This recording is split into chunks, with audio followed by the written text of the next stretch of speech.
네, 반갑습니다. 오늘 다룰 주제가 아주 깊은 역사를 가진 텍스트라고 들었습니다. 맞습니다. 오늘 해볼 자료는 유일호 목사님의 큐티 자료예요.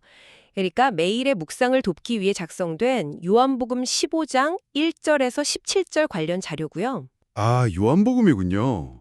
네. 그리고 이 텍스트의 역사적이고 언어적인 배경을 학술적으로 낱낱이 파헤치는 독일 성서 해설 같은 주석 문헌들도 함께 살펴볼 겁니다. 2000년 전의 고전 텍스트를 현대인의 삶과 심리적 관점에서 다시 읽어보는 아주 흥미로운 과정이 될 것 같네요. 기대가 됩니다. 종교적인 신념의 유무를 떠나서요. 이 오래된 문화 안에 담긴 은유들이 우리가 매일 겪는 인간관계나 삶의 목적, 그리고 존재의 불안에 대해서 굉장히 날카롭고 보편적인 통찰을 제공하거든요. 정확합니다. 오늘 우리의 미션은 명확해요. 2000년 전 한 리더가 자신을 따르는 이들과 마지막으로 나누었던 그 비장한 고별 담화 속에 등장하는 은유들을 파헤쳐보는 겁니다. 포도나무와 가지 비유 말씀이시죠? 네. 포도나무와 가지, 그리고 나중에 등장하는 친구라는 은유가 도대체 어떤 층위의 의미를 가지고 있는지 살펴보려고 합니다. 현대의 우리에게도 분명 새로운 시각을 던져줄 겁니다. 치열하게 하루하루를 버텨내는 우리에게 관계와 사랑에 대해 어떤 통찰을 주는지 함께 조명해보죠. 자, 이제 이 내용을 하나씩 풀어볼까요? 먼저 이 텍스트를 입체적으로 이해하려면 배경 설명이 좀 필요할 것 같아요. 네, 요한복음 15장의 바로 앞부분, 그러니까 14장의 심리적 배경을 들여다봐야 하죠. 분위기가 그야말로 폭풍전야잖아요. 그렇습니다. 텍스트의 흐름을 보면 제자들의 심리 상태는 완벽한 패닉이에요. 즉 극도의 불안 상태인 거죠. 3년이라는 긴 시간 동안 자신의 생업과 가족을 다 뒤로 하고 모든 걸 걸었는데요. 맞아요. 그렇게 따랐던 리더인 예수님이 갑자기 내가 이제 곧 너희를 떠난다 이렇게 선언하신 직후거든요. 제자들 입장에서는 완전 멘붕이죠. 자신의 인생을 의탁했던 절대적인 존재가 사라진다는 상실감이 엄청났을 테니까요. 게다가 앞으로 어떻게 생존해야 할지 모르는 막막함에 휩싸여 있는 시점입니다. 사실 우리가 직장이나 조직에서 믿고 따르던 핵심 리더가 갑자기 사임한다고만 해도 엄청난 혼란이 오잖아요. 네, 분위기가 흉흉해지죠. 하물며 자신의 삶 전체를 걸었던 제자들의 두려움은 상상하기조차 어렵네요. 그런데 이렇게 극심한 불안에 떠는 제자들에게 예수님이 복잡한 논리나 생존 전략을 제시하지 않으십니다. 네, 대신 아주 시각적이고 은유적인 세계로 그들을 안내하시죠. 바로 그 유명한 포도나무 비유입니다. 전문가님, 이 비유의 구조를 먼저 짚어주시죠. 이 비유의 구조는 1세기 농경사회의 배경을 빌려서 아주 명확하게 세 가지 역할로 나뉩니다. 텍스트 초반부를 보면 예수님 스스로는 참 포도나무라고 선언하십니다. 참 포도나무요? 네, 그리고 하나님은 그 포도나무를 정성껏 가꾸고 관리하는 농부, 즉 정원사로 묘사되죠. 농부와 참 포도나무. 그럼 제자들은요? 마지막으로 가장 핵심적인 역할인 제자들, 즉 사람들은 바로 그 나무에 의존해 있는 가지로 설정됩니다. 농부, 포도나무, 그리고 가지. 텍스트를 읽다 보면 흙냄새가 나는 시골의 포도원 풍경이 그냥 머릿속에 바로 그려져요. 네, 아주 서정적이죠. 하지만 당시 유대사회의 문화적 배경을 고려하면 이것을 단지 아름다운 농사 이야기로만 받아들일 수는 없을 텐데요. 오, 정확한 지적입니다. 이것을 더 큰 그림과 연결해 보면 이 선언이 당시 청중들에게 얼마나 그 급진적인 패러다임의 전환이었는지 알 수 있거든요. 구약 성경의 맥락을 살펴봐야겠죠? 그렇습니다. 주석 자료에 따르면 시편 80편, 그리고 이사야 5장, 예레미야 2장 등에서 포도나무는 전통적으로 이스라엘 민족이나 국가 전체를 상징하는 거대한 메타포였습니다. 아, 개인 단위가 아니라 국가나 민족 단위의 상징이었군요. 네, 그런데 예수님은 여기서 그 전통적이고 집단적인 상징을 개인의 차원으로 완전히 뒤집으십니다. 이스라엘이라는 민족적 혈통적 그룹이 곧 포도나무가 아니라는 거네요. 맞습니다. 예수님 당신 자신이 참 포도나무이며 이제는 누구든 국가나 혈통에 얽매일 필요가 없다는 거죠. 그냥 자신과 직접적이고 인격적인 결속을 맺기만 하면 생명을 얻는다는 새로운 세계관이군요. 네, 그게 바로 급진적인 전환입니다. 제도나 조직이라는 거대한 타이틀에 속해야만 안전하다는 과거의 문법을 완전히 깨버린 거네요. 리더와의 1대1, 즉 본질적인 관계 그 자체에 집중하라는 선언으로 들립니다. 그렇죠. 그리고 이 나무와 가지의 관계가 얼마나 절대적인지 보여주는 좋은 예가 있습니다. 네, 오늘 다루는 큐티 자료에 아주 생생하고 뼈아픈 예시가 하나 등장하더라고요. 자료 저자의 어린 시절 일화죠. 네, 저자가 어린 시절에 부모님의 포도 농사를 도우면서 직접 관찰했던 이야기인데요. 포도나무가 제대로 자라려면 필수적으로 가지치기를 해야 하잖아요. 과수원에서는 필수적인 작업이죠. 그런데 나무에서 잘려나간 가지들의 운명이 참 처참합니다. 일반 나무들과 달리 포도나무 가지는 잘려나가면 좀처럼 썩어서 거름이 되지도 않는데요. 아, 썩지도 않나요? 네, 땅에 바짝 말라 뒹굴면서 지나가는 사람들의 발을 아주 날카롭게 찌르기 일쑤라고 합니다. 거름도 안 되고 사람만 해치는 거군요. 맞아요. 그러다 결국은 농부의 갈퀴에 긁어 모아져서 한낱 아궁이의 땔감으로 던져주고 만다는 거죠. 아주 현실적이면서도 텍스트의 본질을 꿰뚫는 일화네요. 요한복음 15장 6절에서도 똑같이 이야기하거든요. 노구던지 내 안에 있지 않으면 꺾여서 말라버리는 가지와 같다. 이 구절 말씀이시죠. 네, 이 냉혹한 현실을 지적하고 있습니다.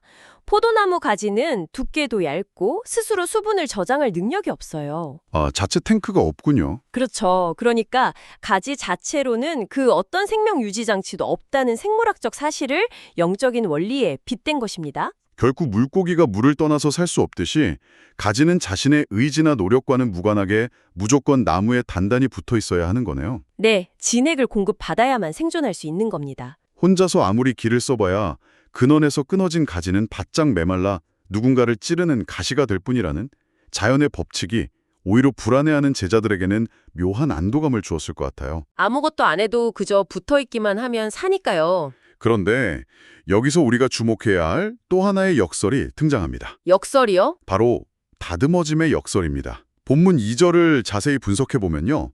열매를 맺지 못하는 가지는 당연히 잘라내시는 건 당연하잖아요. 그렇죠. 농부 입장에서는 당연히 불필요한 건 잘라야죠. 그런데 흥미롭게도 열매를 이미 잘 맺고 있는 가지조차 더 많은 열매를 맺게 하려고 깨끗하게 다듬으신다고 나옵니다.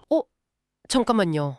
열매를 잘 맺고 있는데도 손을 댄다고요? 네, 독일 성서 해설을 비롯한 주석 자료들을 보면 이 본문에서 쓰인 깨끗하게 한다, 다는 단어와 손질한다, 가지치기 한다는 단어의 헬라어 어원이 동일하다고 설명합니다. 열매를 맺고 제 역할을 잘 다하고 있는데도 그냥 두는 게 아니라 오히려 농부가 더 날카로운 가위로 가지를 치고 손질한다는 거군요. 바로 그겁니다. 우리의 일상으로 가져와 보면 삶에서 무언가 성취를 이루고 이제 좀 안정궤도에 올랐다 생각할 때조차 갑작스러운 시련이 오거나 소중한 것들이 깎여나가는 고통스러운 순간들이 떠오르네요. 맞습니다. 농부의 궁극적인 목적은 가지가 현재의 작은 성취에 안주하는 게 아니니까요. 더 큰 목적이 있군요. 네, 더 풍성하고 본질적인 열매를 맺도록 이끄는 것이 목적입니다. 텍스트의 관점에서 보면 삶에서 무언가가 잘려나가는 고통은 버림받은 증거가 절대 아닙니다. 오히려 정원사가 덜어내는 과정이군요. 그렇죠. 더 큰 생명력을 담아낼 수 있도록 세심하게 불필요한 것들을 덜어내고 삶을 최적화하는 과정으로 해석할 수 있죠. 긍정적인 최적화네요. 그리고 여기서 가장 중요한 포인트는요. 이 가지가 열매를 만들어내려고 스스로 용을 쓰는 것이 아니라는 점입니다. 스스로 노력하는 게 아니라고요? 네. 가지의 유일한 임무는 그저 나무에 붙어 있는 것. 텍스트의 표현대로라면 머무는 것 하나뿐입니다. 제자들의 입장에서 다시 한번 생각해 보게 되네요. 당장 내일 리다가 떠난다고 해서 앞길이 완전 막막한데 만약에 너희가 내 빈자리를 채우기 위해 엄청난 실적을 내야 해. 이렇게 압박했다면요. 완전히 무너졌겠죠. 견딜 수 없었을 겁니다. 네, 억지로 무언가를 이뤄내라고 했다면 도망쳤을 텐데. 대신에 그냥 내게 꼭 붙어만 있어라. 생망과 능력은 내가 끊임없이 공급해 주겠다. 이 메시지가 얼마나 큰 심리적 방파제가 되었을지 상상이 됩니다. 정말 깊은 위로가 되었을 겁니다. 그렇다면 이 시점에서 논의를 다음 단계로 넘겨보겠습니다. 가지가 나무에 붙어 있어서 자연스럽게 맺게 된다는 그 열매, 그것은 도대체 무엇을 의미할까요? 아주 핵심적인 질문입니다. 주석 자료인 독일 성서 해설은 이 열매의 실체를 아주 구체적으로 정의하는데요. 구체적으로 뭐라고 하나요? 열매를 많이 맺는 것은 곧 하나님의 영광이 되며 누군가가 참된 제자인지를 증명하는 가장 확실한 증거입니다. 여기서 열매란 내면의 종교적 깨달음에만 머무는 것이 아니고요. 마음속의 깨달음이 아니라면요? 밖으로 드러나는 빛나는 착한 행실을 의미합니다. 즉, 타인에게 미치는 선한 영향력과 이타적인 삶의 태도라는 것이죠. 실천적인 삶의 태도군요. 네, 더 나아가 이 열매를 맺는 삶은 7절에서 언급하듯 예수님의 이름으로 구하는 기도가 응답받기 위한 중요한 조건으로 연결됩니다. 7절이요.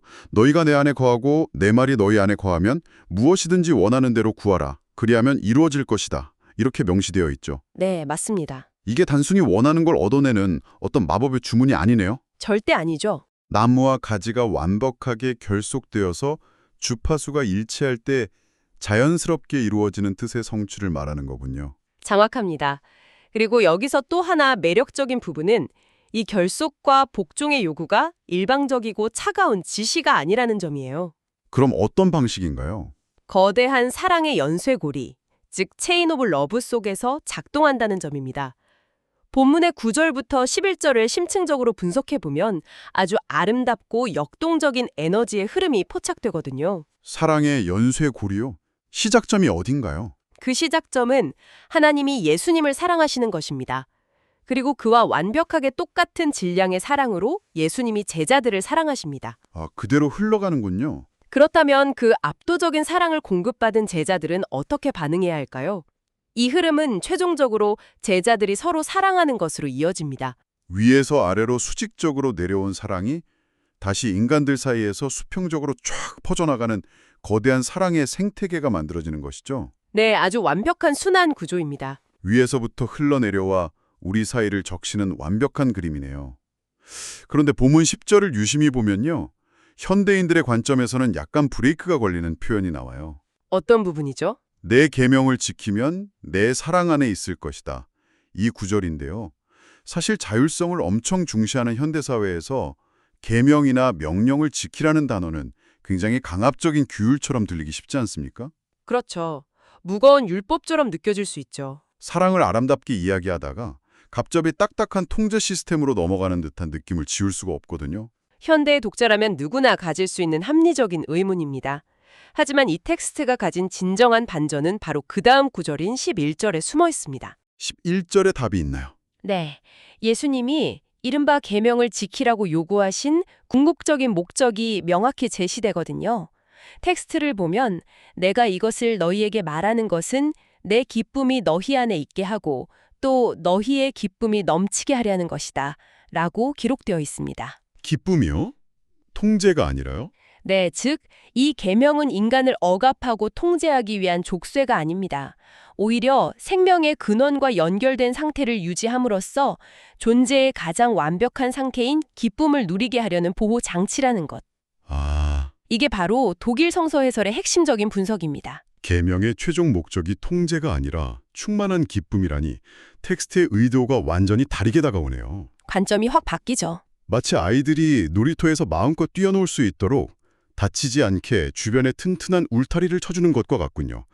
울타리라는 규칙이 억압이 아니라 오히려 안전하게 기쁨을 누릴 수 있는 공간을 확보해주는 셈입니다. 아주 적절한 비유입니다. 자, 여기서 정말 흥미로워지는 부분은요.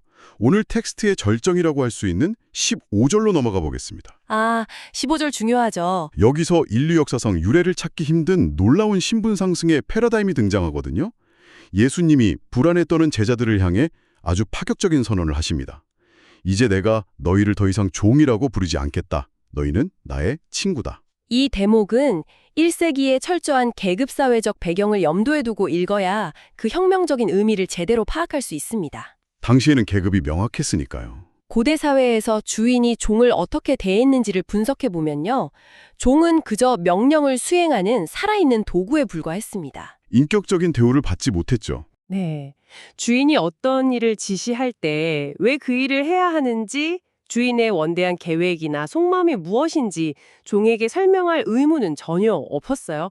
하지만 친구의 개념은 완전히 다릅니다. 주속에서는 친구를 어떻게 정의하나요? 주석에 따르면 친구 관계의 핵심은 비밀의 공의와 투명성입니다. 15절에서 예수님은 내가 내 아버지에게서 들은 모든 것을 너희에게 알려주었기 때문에 너희를 친구라 부른다고 명확히 이유를 밝히고 계십니다. 아, 단순히 호칭을 부드럽게 바꿔 부르겠다는 감성적인 위로가 아니네요. 아닙니다. 철저한 파트너십이죠. 리더가 가진 모든 정보와 철학, 그리고 속마음을 투명하게 공유하는 동등한 인격체 파트너로 격상시키겠다는 엄청난 선언이었군요. 정확합니다. 그리고 이 선언이 신학적으로 얼마나 파격적인지는 구약의 문헌들과 대조해 볼 때 더욱 극명해져요. 구약 어디에 나오나요? 독일 성서 해설은 이 구절을 출애굽기 33장 11절의 상황과 직접적으로 연결합니다. 출애굽기에 보면 이스라엘의 위대한 지도자 모세를 묘사할 때 이런 구절이 나옵니다. 사람이 자기 친구와 이야기함 같이 여호와께서는 모세와 대면하여 말씀하셨다. 아, 하나님과 모세가 친구처럼 이야기했다는 거군요. 네. 과거에는 오직 모세와 같은 아주 국소수의 특별한 VIP들만이 신과 누릴 수 있었던 특권이었죠. 그 배타적이고 친밀한 우정의 관계가요. 맞습니다. 그런데 그게 이제는 예수님을 통해 평범한 어부 출신의 제자들, 나아가 현대를 살아가는 모든 사람들에게 완전히 개방되고 민주화되었다는 것을 의미합니다. 모세나 누리던 그 은밀하고 친밀한 신적 우정의 특권이 모두에게 열렸다는 거군요. 놀라운 선언이죠. 하지만 세상에 나가보면 같이 밥을 먹고 비밀을 나누는 친구는 많아도 진짜 결정적인 위기의 순간에 나를 위해 희생할 수 있는 친구는 거의 없지 않습니까? 현실이 좀 그렇죠. 이 텍스트가 제시하는 친구 관계의 기준은 우리가 아는 일반적인 우정을 아득히 뛰어넘더라고요. 자료에 함께 언급된 로마서 5장 7절의 해석이 이 지점을 아주 날카롭게 찌릅니다. 로마서 해석이 아주 탁월하죠. 세상에서는 정말 훌륭하고 선한 의인을 대신해서 목숨을 내놓는 일도 역사에 기록될 만큼 희귀한 일입니다. 의인을 위해서도 잘 안 죽으려 하죠. 네, 그런데 예수님은 제자들이 도덕적으로 완벽하거나 위대해서가 아니라 오히려 실수투성이고 부족한 죄인일 때 그들을 친구로 삼으셨다는 거예요. 그리고 그 흠 많은 친구들을 위해 기꺼이 자신의 목숨을 내어놓는 가장 큰 사랑을 확증하셨다는 거고요. 맞습니다. 오늘 본문 13절에 기록된 사람이 자기 친구를 위하여 자기 목숨을 내놓는 것보다 더 큰 사랑은 없다. 이 구절이 바로 그 극단적인 척도를 보여주는 것 같아요. 이것은 단순히 정서적 친밀감을 넘어선 자기 희생이라는 사랑의 최종 형태를 증명하는 것입니다. 당장 내일 자신이 죽음을 맞이할 것을 아시면서도 제자들을 위로하신 거잖아요. 남겨져 불안할 제자들에게요. 네, 나는 너희를 버리고 도망가는 것이 아니라 내 목숨을 내어놓을 만큼 너희를 사랑하는 진짜 친구다라고 확인시켜 주시는 것이죠.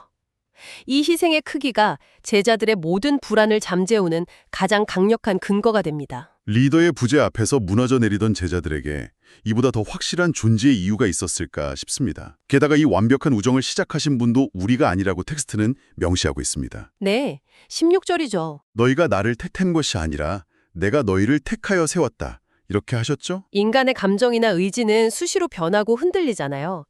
하지만 이 관계의 출발점이 절대자의 확고한 선택에 있다는 사실은 엄청난 심리적 영적 안정감을 제공합니다. 내가 흔들려도 관계는 끊어지지 않는다는 거니까요. 네, 그리고 그분이 우리를 선택하신 목적은 단기적인 성과주의가 아닙니다. 본문은 그 목적을 항상 있는 열매라고 밝혀요. 항상 있는 열매요. 즉, 일시적으로 피고 지는 성공이 아니라 시대를 초월해 영속적으로 남는 생명의 열매를 맺게 하려는 것이라고 밝힙니다. 그리고 지금까지 논의된 이 모든 복잡한 비유와 계명, 우정의 이야기는 결국 단 하나의 궁극적인 결론으로 수렴됩니다. 12절과 17절에서 반복되는 절대 명령이죠. 맞습니다. 바로 너희도 서로 사랑하라 라는 최고의 계명이죠.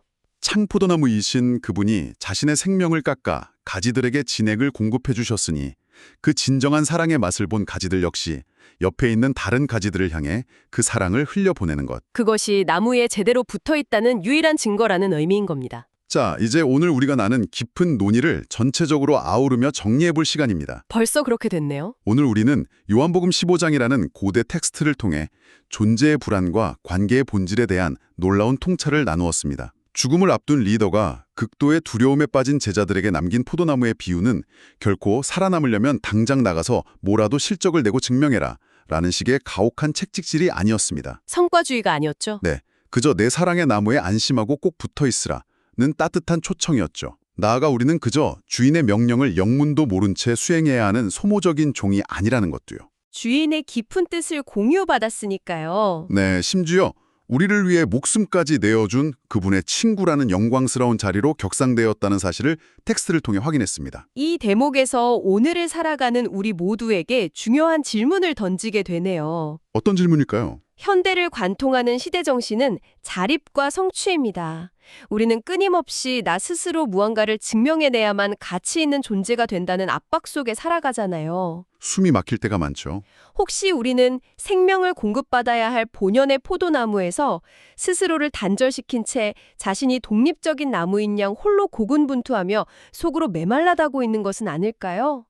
끝없는 성취의 강박에 쫓기느라 정작 우리 존재를 가장 안정적으로 유지시켜주는 관계 안에서의 안전한 머무름을 놓치고 있는 것은 아닌지 되돌아보게 됩니다. 전문가님의 말씀을 들으니 우리의 현실을 정말 깊게 성찰하게 됩니다. 이 시점에서 오늘의 심층 탐구를 마치면서 끝까지 귀 기울여 주신 당신에게 오늘 텍스트의 통찰을 현대의 일상으로 가져와 한 가지 새로운 관점의 질문을 던져보고 싶습니다. 네. 오늘 본문은 진정한 리더이자 친구의 조건으로 투명한 공유를 꼽았습니다. 종에게는 이유를 설명하지 않지만 친구에게는 모든 속마음과 뜻을 투명하게 알려준다는 그 관계의 혁명 말입니다. 혁명적인 변화였죠. 당신의 일상을 한번 돌아보십시오. 당신이 일하는 직장 혹은 당신의 가정에서 당신은 주변 사람들을 어떻게 대하고 있습니까? 그저 내가 원하는 결과물을 얻어내기 위해 맥락에 대한 설명 없이 지시만 내리며 그들을 종처럼 대하고 있진 않습니까? 뜨끔한 질문이네요. 아니면 오늘 텍스트에 등장하는 참된 친구처럼 당신의 궁극적인 이유와 큰 그림, 나아가 당신의 취약함까지 투명하게 공유하며 그들을 진정한 친구이자 동역자로 대우하는 용기를 내고 있습니까? 당신은 지금 누군가에게 생명력을 전달하는 열매 맺는 가지입니까? 아니면 사랑의 근원으로부터 단절된 채 땅에 떨어져 누군가의 발을 날카롭게 찌르고 있는 앙상한 가지입니까? 오늘 하루 당신의 일상 속에서 만나는 사람들에게 당신은 어떤 형태의 가지로 존재할지 한번 상상하고 질문해 보시기 바랍니다. 아주 묵직한 여운이 남는 질문이네요. 이 질문이 오늘 당신의 팍팍한 일상 속에 의미 있는 파문을 일으키기를 바라며 오늘의 심층 탐구는 여기서 마무리하겠습니다. 다음 시간에도 당신의 지적 갈증을 시원하게 해소해줄 새롭고 통찰력 넘치는 지식의 조각들을 꼼꼼히 챙겨서 다시 찾아오겠습니다. 수고하셨습니다. 오늘 하루도 생명력 넘치고 깊이 사랑하는 시간 보내시길 바랍니다. 고맙습니다.